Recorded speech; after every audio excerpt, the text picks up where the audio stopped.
So sometimes giving tours can be very daunting, but with these few simple guidelines, you'll be a tour giving guru in no time.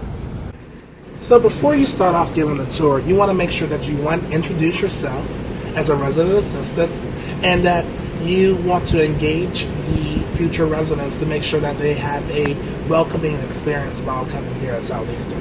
So the first thing that you want to do is you want to come over here to the main door, which lets you into the laundry room of Louisiana Hall, and you want to talk about the security features here at our buildings. So very important, you want to point out that all of our buildings have a card swipe access, and that this access is only given to students who actually live in the building. Very important that you also talk about the 24-hour video surveillance, as well as UPD being a constant presence on our campus. So you will use the keys given to you by Ms. Joyce, and you will enter the building. Once you enter the building, you'll be going into the laundry room, where you will stop and talk about that for a little bit. So once you finish talking about the laundry facility, you want to go ahead and continue the tour, but we're going to come back here to the second door. At the second door, you want to stop for a minute and talk about the added security features that we have in our building. So while the residents do have access to the closest laundry facility for them, if they don't live in the same building with the laundry facility, they will have access to the secondary door that allows you into the main part of the building. So you're going to come here and you're going to open the door, and we're going to go to the toilet. Once you get the keys, there is a little card attached to it, and this card designates the room where the tour rooms are. But if you're having a little trouble with that, that's okay, because on the room doors itself, it is designated with a roomie sticker. So what you're going to do is you're going to go ahead and unlock the room and allow for the potential residents to enter. And make sure you do turn on the lights.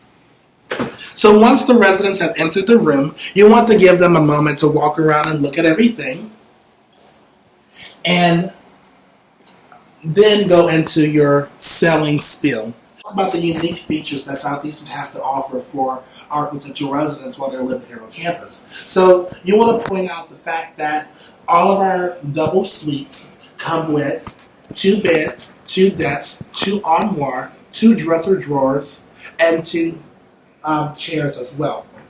Everything in the room can be moved around. The beds can be raised or lowered. And in addition to that, they share a common air unit and a bathroom. Very important, you want to make sure that you sell the fact that the residents in this room will be only sharing the bathroom with each other. In addition to that, you also want to point out the fact that the sink is on the outside of the bathroom, so that both residents do have the ability to be getting ready at the same time. So oftentimes by this point, you're going to get inundated with questions, and it's very important that you give the parents and future residents as accurate information as possible. If you do not know the answer to a certain question, make sure that you say that you will find out that information and give it back to them. Because you never want to give someone the wrong information, because they will remember you and remember the information that you gave them, and that reflects badly not only you but also the department.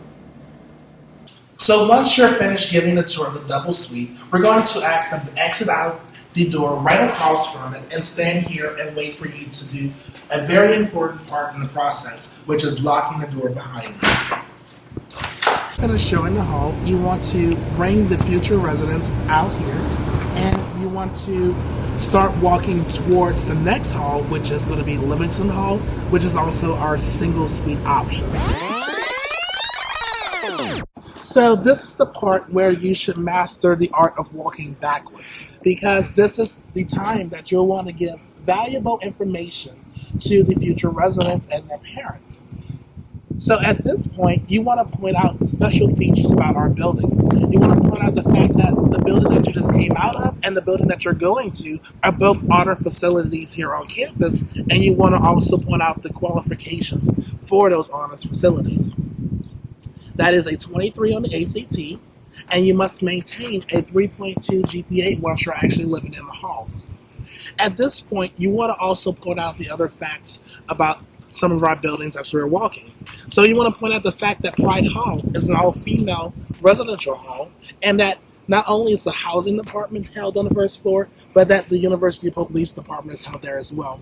In addition to that, you want to point out the fact that we have 3 buildings of single suite options, because sometimes the future residents and their parents only believe that we only have the one, but we actually have 3 buildings of the single suite options.